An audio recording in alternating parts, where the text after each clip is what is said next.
welcome to a video from filmsbychris.com. That's Chris with a K. I'm Chris with a K. Today we're going to be playing with FZF, which is just a wonderful tool. If you've used it at all, you know how great it is.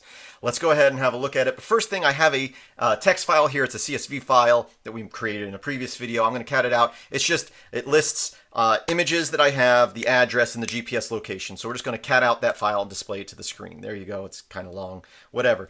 Let's say I want to quickly search through this. This list isn't that long, but it could be. It could be hundreds or thousands of items long. I can pipe that into FZF, and then here I can start typing stuff like Goodwood, and it will list out any line that has Goodwood, but it's a fuzzy finder. So you see, like if I get here, we don't have the word good here, but it's finding G and O and D in that line, which is great. So it's a little more versatile, a little slower than grep, sometimes a lot slower than grep, but a lot more versatile if you're looking for fuzzy finding. But we can do that, and then we can select one item from this list, choose it, and when we hit enter, it will return that line, which you can then pipe into other information, other commands.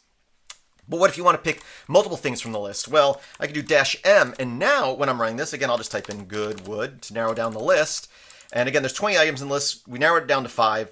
Again, could be hundreds or thousands. Now I can use tab, and I can select however many I want from this list. And that's great, and then it will output just the ones that I selected. And of course, if you run that, and let's say you tab on a few, and you go, oh, I don't want that one, you can just tab it again, and you'll see it will remove it from the list.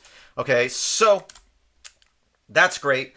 But what if the list is really, really long? So again, I start this up, I type in Goodwood, and it lists these. But what if there's 100 things in here? I want to select them all.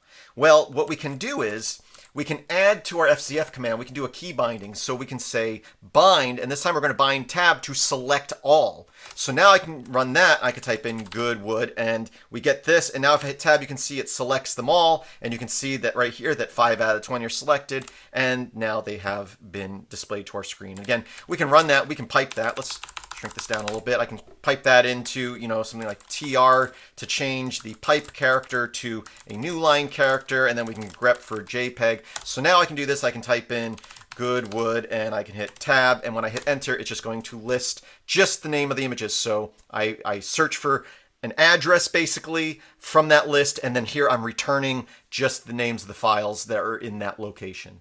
So I hope you found this useful. FZF has so many functions and features. I just wanted to share this one for you because it was helping me out in a project I was working on. I hope that you have a great day.